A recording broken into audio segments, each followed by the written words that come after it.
Hi there. Today let's have a look at how to start speaking in part 2. You might be wondering why this is important. Well, this is the first time in the exam where the examiner can sit back and really listen to you use the language. I'd just like to show you a way that can really show off more of your ability. So sit back, relax, and enjoy.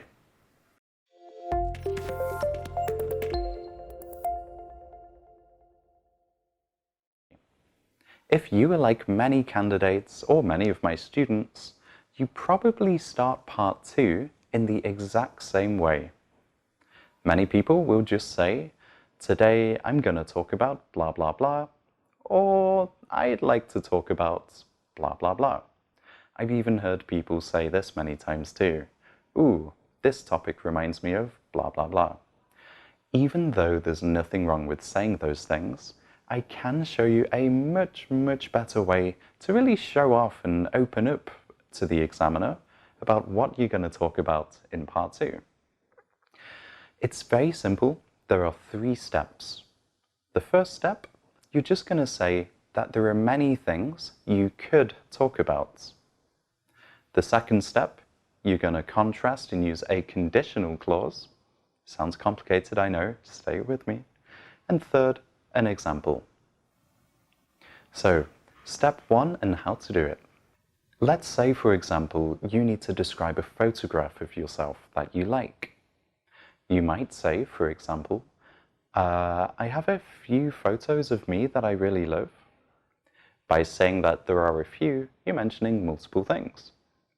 Let's say you've been given a storytelling type topic, and you've been asked to describe a time when you needed to wait in a queue for a long time.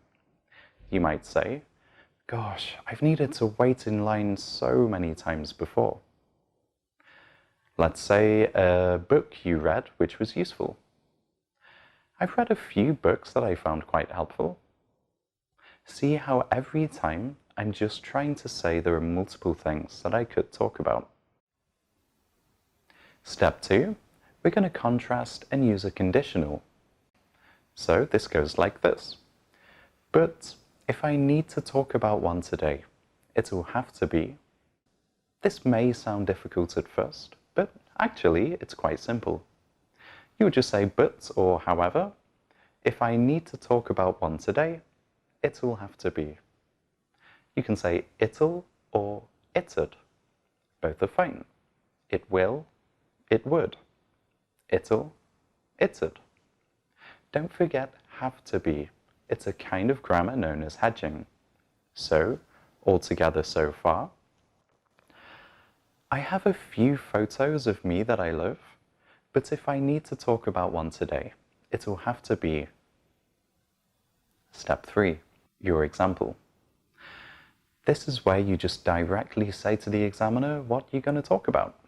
So, my graduation photo, or my wedding photo, for example. Let's listen to it all together. Gosh, I have so many photos of me that I love, but if I need to talk about one today, it will have to be my wedding photo. Pretty good, right? Does that sound better than today I'm going to talk about blah blah blah? I think so.